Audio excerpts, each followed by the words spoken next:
सारे कार्यकर्ताओं ने एक निवेदन दिया कलेक्टर साहब को। अस्सलामुअलैकुम रहमतुल्लाह। दोस्तों, कल 23 सितंबर के दिन तिरंगा रैली इम्तियाज जलील साहब के जेर निगरानी में निकली थी। इस रैली के अंदर कितने लोग शरीक रहे और ये रैली कहां पर, मुंबई के अंदर कहां पर खत्म होती है, और रैली जहां पर खत्म हुई, क्या एकनाथ शिंदे साहब से मुलाकात हुई है और इम्तियाज जलील साहब ने क्या क्या मुद्दे उठाए। बहुत अहम वीडियो है, इस वीडियो को मिस मत करना। सारी जानकारी इस वीडियो के अंदर आप लोगों को देने वाला हूं। दोस्तों, पुलिस ने वहां पर कुछ आए हुए मुसलमानों पर लाठी चार्ज भी किया, तो मुसलमानों ने क्या रवैया इख्तियार किया है, सारा कुछ इस वीडियो में दिखाने वाला हूं। वीडियो को मिस मत करना। सबसे पहले तो मैं आपको बताऊं, ये जो तिरंगा रैली निकली हुई थी, ये औरंगाबाद से भी लोग आए थे, नासिक से आए थे, नांदेड़ से आए थे, और इसके अंदर बताया जा रहा है तकरीबन 17 से 18 हजार कारें थी, और बाइक की तो कोई तादाद नहीं थी, लाखों की तादाद में बाइक वगैरह भी वहां पर आए हुए थे। और ये रैली जो है मुंबई के बाहर से आते हुए ठाणे के हरिओम नगर तक ही पहुंचती है। वहां पर जो वहां के जिला कलेक्टर थे, वो जिला कलेक्टर उनको आगे जाने नहीं देते। वहीं पर इम्तियाज जलील साहब जो है संविधान की कॉपी जो है उनको सुपुर्द करते हैं और मुसलमानों के लिए बहुत बुलंद आवाज करते हैं और कहते हैं कि हमारे धर्म और हमारे हुजूर सल्लल्लाहु अलैहि वसल्लम के शान में रामगिरी महाराज ने गुस्ताखी की और उस पर कोई एक्शन नहीं लिया गया।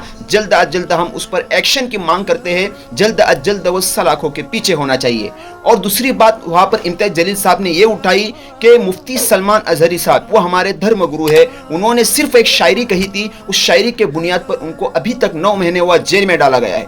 उनको भी जल्द अज जल्द रिहा किया जाए। वहां पर वारिस पठान साहब भी थे, वारिस पठान ने भी आवाज उठाई और मुसलमानों के बहुत अहम मुद्दों पर आवाज उठाई। और एक बात ये भी कही, अगर रामगिरी महाराज पर एक्शन नहीं लिया जाता है तो इसके बाद जो काफिला आएगा वो पूरे हिंदुस्तान से आएगा। पूरे हिंदुस्तान से मुसलमान इकट्ठा होंगे और अपने हक के लिए संविधान के दायरे में रहकर आवाज उठाएंगे। देखिए क्या कुछ कहा है। यहाँ पर एक वीडियो लगा रहा हूँ, छोटा सा वीडियो है, इसको सुनिए। मैं आगे आपसे कुछ जरूरी बात करता हूँ।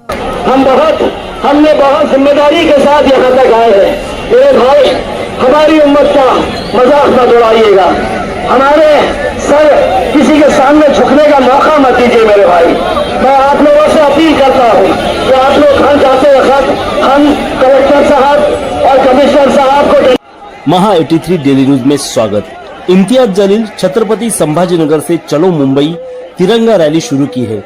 इसके जरिए वे मुंबई में एकनाथ शिंदे सरकार को घेरने वाले हैं। इस दौरान उन्होंने सीएम एकनाथ शिंदे पर हमला बोला। महाराष्ट्र में महंत रामगिरी महाराज और बीजेपी विधायक नितेश राणे के कथित भड़काऊ बयानों के खिलाफ एमआईएम महाराष्ट्र प्रमुख इम्तियाज जलील ने छत्रपति संभाजीनगर से चलो मुंबई तिरंगा रैली शुरू की है। उसको लेकर इम्तियाज जलील ने कहा कि महाराष्ट्र के अंदर जो हरकतें हो रही है वो सरकार की ओर से ही चलाई जा रही है। पुलिस का कैसे इस्तेमाल किया जा रहा है ये सबको पता है। महाराष्ट्र में जाति और धर्म की दीवार खड़ी की जा रही है, दंगे भड़काने की कोशिश की जा रही है।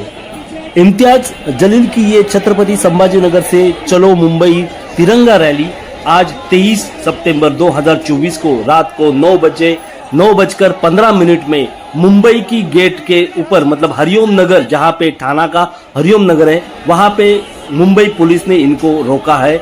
और 9:15 मतलब 23 सितंबर को इम्तियाज जलील और उनके कई साथीदारों से ठाणा के कलेक्टर, जो ठाणा के जिलाधिकारी है, उनको इम्तियाज जलील और उनके सारे कार्यकर्ताओं ने एक निवेदन दिया कलेक्टर साहब को, ठाणा के कलेक्टर साहब को, कि इनके ऊपर कार्रवाई की जाए। दोस्तों, आपने देख लिया, सुन लिया। अब मैं आपको बताता हूँ कि मुसलमान जो है वहाँ पर जब पब्लिक ज़्यादा हो गई, भीड़ ज़्यादा हो गई, तो पुलिस ने कुछ लाठीचार्ज भी किया, लेकिन मुसलमानों ने बहुत इंसानियत का सबूत दिया और मुसलमानों ने कोई एक्शन नहीं लिया, बल्कि खामोशी के साथ चले गए। क्योंकि इम्तियाज जलील साहब ने कहा था कि अगर हम जो जा रहे हैं ये हुजूर सल्लल्लाहु अलैहि वसल्लम के नामूस के लिए जा रहे हैं, आप सल्लल्लाहु अलैहि वसल्लम के इज्जत के लिए जा रहे हैं, तो आपको बहुत हसासियत के साथ, बहुत बाअखलाक होकर जाना है। तो मुसलमानों ने माशाल्लाह ये रैली ठाणे पर आकर ख़त्म होती है, ठाणे के हरिओम नगर पर। और कुछ भीड़ ज़्यादा होने की वजह से पुलिस ने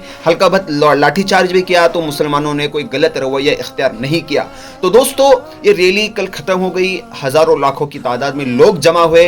इम्तियाज इम्तियाज जलील साहब ने बहुत मुसलमानों के हक के लिए और मुसलमानों के धर्म के लिए आवाज़ें उठाई और ये भी कहा कि हम किसी के धर्म के लिए, किसी के ज़ात के लिए हम बुरा भला नहीं कहते, तो हमारे धर्म और हमारे गुरुओं पर भी इस तरीके से नहीं होना चाहिए, टिप्पणी नहीं होनी चाहिए।